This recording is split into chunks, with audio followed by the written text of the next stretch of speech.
Salut Nénette. Alors, tu remarqueras que comme tout individu féminin, en général, avant d'avoir un bébé, tu as un tas de principes. Alors, pour les plus connus et qui m'ont également touchée, c'était par exemple, moi, mon fils, ma fille, n'aura jamais de tétine. Alors, parce que déjà, c'est pas terrible pour les dents.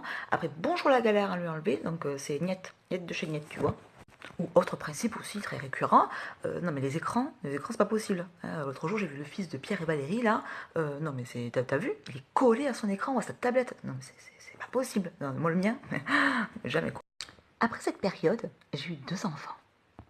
Alors, lors de la naissance de mon petit garçon, j'étais tranquille à la maternité en train de me remettre de mes émotions et il ne bouffait rien. Donc la puéricultrice, elle me dit quoi? Il faudrait lui mettre la susu parce que comme il est né 3 semaines à l'avance et il n'a pas trop de succion, ça favoriserait. Comment ça, la susu? La tétine? Non mais jamais. Alors là, un grand choix cornélien se pose.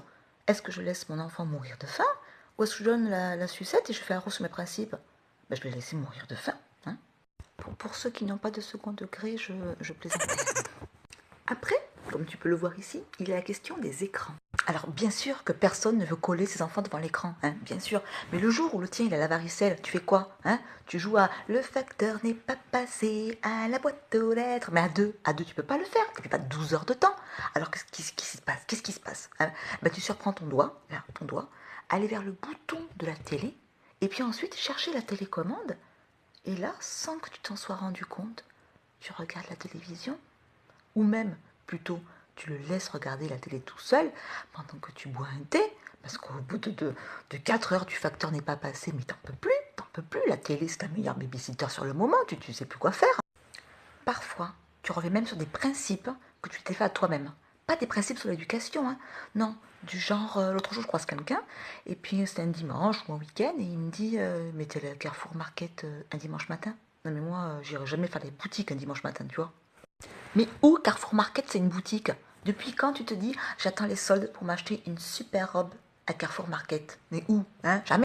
Je veux dire, voilà, c'est pas Zara, H&M, j'en sais rien moi. Ou du Dior, hein? On est bien d'accord. Alors pour l'anecdote, un bébé avait un mois, donc autant te dire que mon sommeil ressemblait plutôt aux montagnes russes de Port Aventura, tu vois.